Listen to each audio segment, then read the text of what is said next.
خرید گرافیک درست همیشه مشکل بوده.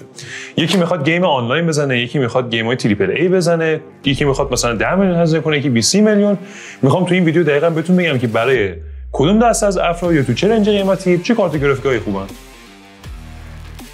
شاپ MIT بی واسطه خرید کن. بریم سراغ اولین دسته از گیمرها که من خودم هم شاملشون میشم. کسایی که دنبال گیم آنلاین هم بیشتر، یعنی گیم‌های سبک آنلاین میزنن. حالا مثلا گیم میخواد CS:GO باشه، لیگ آف لجندز باشه، دوتا 2 باشه، مثلا اپکس لژند یا حالا اپکس سنگین‌تره، مثلا والورانت رو بازی کنن. همچین دسته از گیمرها اصلا نیاز به کارت گرافیک های اند ندارن و خیلی اشتباه میکنن، مثلا میرن کارت گرافیکای خیلی گرون قیمت میگیرن. برای این دسته از گیمرها اگر شما میخواید روی رزولوشن فول اچ دی بازی بکنید، یه دونه کارت گرافیک 1650 هم کاملا کافیتونه و حتی بالای 100 فریم هم میتونه تو این گیم‌ها بهتون بده، حتی خیلی بیشتر از بالای 100 فریم، حالا بستگی داره رو چه تنظیماتی میذارید. ولی رو حالت اولترا بالای 100 فریم بهتون میده و حتی میتونید یه مانیتور 144 هرتز مثلا فول اچ دی هم بگیرید، از فریم‌های اضافه‌اش هم استفاده بکنید با کارت گرافیک 1650. مثلا توی گیم مثل والورانت اگه شما تنظیماتتون مثلا بذارید روی اولترا و بخواید با 1650 گیم بازی کنید، یه چولوش 150 فریم اینا بهتون میده که خب فریم دهی خیلی خوبیه و اصلا نیاز داره که کارتتون بکنید مثلا 3060 60 یا کارتای بالا رده. حالا خوبی این 1650 چیه؟ اینه که چون قدرتش خیلی زیاد نیستش، با هر سی پی بندازین تقریبا جواب میده. یعنی شما اگر حتی سیستم نو نمیخواید ببندید و بودجهتون کمه، میخواید سیستم دستو بگیرید، میتونید با سی پی یو کورای مثلا نسل 9 و 10 هم یه سیستمی جمع کنید که 1650 رو به صورت کامل ساپورت میکنه و اف پی اس خیلی خوبی تو این دسته از گیم‌ها بهتون میده و هیچ مشکل دیگه هم نداره. این کارت گرافیک مصرفش پایینه، ارزونه و تو بازار هم که زیاد پیدا میشه، قیمتش هم زیر 10 تومانه. شما میتونید با 1650 تا مثلا رنج قیمت 20 میلیون سیستم گیمینگ داشته باشید که همه این گیم‌های آنلاین رو بدون هیچ مشکلی بازی بکنید، اصلا نیازی به گرافیک بالاتر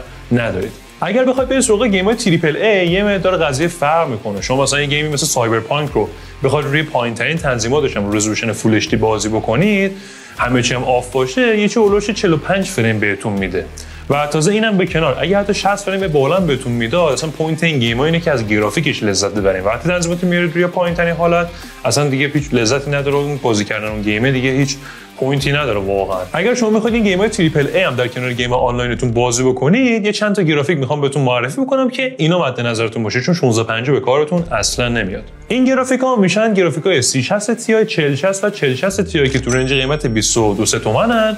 و چرا این گرافیک رو معرفی کردم و یهو پریدم روی رنج قیمت از زیر 10 تومن تا مثلا هولوش 20 میلیون؟ به خاطر اینکه گرافیک‌های قبلی دیگه خیلی ارزش خرید ندارن، مگه اینکه شما با اون بودجه برید یه گرافیک دست دوم خوب بگیرید.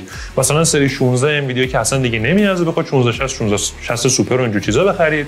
3050 هم که خب خیلی ارزنده نیستش، مگه اینکه یه 3050 خیلی ارزون گیر بیارید که به کار بیاد. از اون ور 3060 هم داره هم قیمت 3060 تی و حتی یه مقدار گرونتر فروش میره، به خاطر اینکه اون 12 گیگه و مردم فکر میکنن اون بهتره، در صورتی که 3060 تی خود کور 30% قوی‌تر و حتی اگر از شیر مموریتون استفاده کنه باز پرفورمنس بهتری بهتون میده و در نتیجه میشه 3060 تی حداقل. و اگه مثلا خواستید گرافیک جدیدتر بگیرید 4060 و 4060 تی. 4060 و 4060 تی هم تحت شرایطی بگیرید که تفاوت قیمتی خیلی زیادی با اون 3060 تی نداشته باشه، چون پوینتش صرفاً جدیدتر بودنشه. خود 4060 تی که تقریبا اندازه 3060 تی یه سری جای خیلی کم پرفورمنس بیشتر میده. 4060 هم میشه اولش مثلا 6-7% تا 10% ضعیف‌تر از 3060 تی و سعی کنید این دو تا رو خیلی گرون نخرید، چون جفتشون هم 8 گیگ در اصل سه تا گرافیک، سه تاشون هم 8 گیگ ویرمشون. با این گرافیکا شما میتونید تمام گیم‌های تریپل ای رو دیگه 60 فریم به بالا بگیرید روی رزولوشن فول اچ دی و تنظیمات اولترا که تجربه خیلی خوبی بهتون میده. یعنی شما هر گیمی که دیگه دوست داشتید رو میتونید با این کارت بازی کنید و باز چون این کارت هم خیلی قوی نیستن و مصرف زیادی ندارن، نمیخواد سیستم خیلی قول خفن جمع بکنید.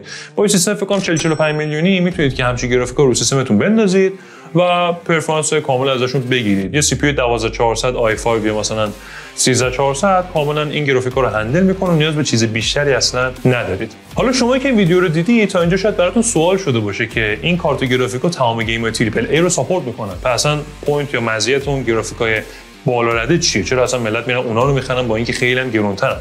ببینید تا اینجای کار من رزولوشن فول اچ دی و رفرش ریت 60 هرتز رو گفتم و البته اینم تا حدودی درسته. خیلی هستن که الکی سخت افزار های اند میخرن، ولی برای کسایی که میخوان مانیتورهای رزولوشن بالاتر یا رفرش ریت بالاتر بگیرن، قدرت بیشتر گرافیکی به این منظور هستش که شما میتونید پرفورمنس کامل رو از مانیتورتون بگیرید. یعنی اینکه اگر شما توی گیم نتونید بالاتر از 60 فریم بگیرید، خب دیگه اینکه مانیتور 144 هرتز بگیرید اصلا به درد نمیخوره، شما فقط پولتون رو ریختید دور. البته همین الان DLSS 3.5 باعث میشه که شما با گرافیکای RTX انویدیا بتونید روی گیمایی که ساپورتش میکنن حتی رزولوشن بالاتر هم با همین گرافیکا فریم خیلی خوبی بگیرید. ولی خب اولا همه گیم‌ها ساپورتش نمیکنن و باز این سری دوست دارن مثلا رزولوشن 4K 240 هرتز بگیرن که اون حتی با DLSS 3 همین گرافیکا ساپورت نمیکنن. برای اینجور رفتار باید برین روی سمت گرافیکایی که پرفورمنس بهتری دارن و حجم ویرم بیشتری دارن. من پیشنهاد میکنم برای کسایی که میخوان رو رزولوشن 2K یا همون کواد اچ دی 144 هرتز مثلا بازی بکنن یا 165 هرتز، دیگه حداقل چیزی که بردارن 4070 تی چون که پرفورمنس خیلی خوبی داره خود کورش و ویرمش هم 12 گیگ میشه، چون 8 برای 2K ممکنه که کم باشه. اگر هم شما میخواید برید رو 4K 144 هرتز و 240 هرتز بازی کنید، پیشنهاد میشه 4080 و 4090 چون که دیگه اصلا بهتر از اون اولا نداریم و اینکه واقعا برای همچین رزولوشنی همچین رفرش ریتی اون کارتا نیازه، یعنی کارهای واقعی اونا رو توی اون مانیتور میتونید بگیرید. و در ضمن یه نکته دیگه هم راجع به کارت گرافیک بگم، این که اگه میخواید کارت گرافیک مید رنج مثلا بگیرید، خیلی پول سری کارت گرافیک رو ندید. یعنی یه سری مواقع هستش که مثلا تو گرافیکای ایسوس یه دونه 4060 تی دوال یه چه اولش 20% ارزان‌تر از استریکسشه و میرید کارایی رو می‌بینید کلا 1-2% بیشتر فرق نداره. همون دوال رو بگیرید و دیگه اون پول اضافه رو بذارید روی چیزهای دیگه سیستم و از همه چیز سیستم نذارید که بخواید یه گرافیک الکی خوشگل بخرید. حالا اگر شما نمیخواد اون رزولوشن و رفرش ریت خیلی بالا بازی کنید و همچنین دوست 40 و 40 بگیرید، این دیگه عشق و علاقه به سخت افزاره، واقعا چیزی بیشتر از این نیست. شما دوست دارید بدون کارت گرافیک رو بگیرید میگیرید دیگه، ولی واقعا علاوه کارایی شاید نسبت بازی که حتی دارن تو چند سال آینده میان خیلی گزینه معقولی نباشه، مگه اینکه گفتم برید اون مانیتور خیلی خفنه رو بخرید. در ضمن تقریبا همه این گرافیکای معرفی کردم رو میتونید با قیمت خیلی مناسب و گارانتی معتبر MIT که 18 ماه هم هست تایمش از روی سایت ما خرید بکنید و اینکه هر سوالی هم داشتید میتونید با خود ما تماس بگیرید، راهنماییتون میکنیم و لایک و سابسکرایب هم فراموش نشه. اگر هم سیستم خیلی های اند میخواید جمع کنید برای این پاییز، یه ویدیو هم ساختیم که اینجا میتونید برید ببینید که های اند ترین سیستمی که میتونید برای پاییز جمع کنید و اینجا معرفی کردیم.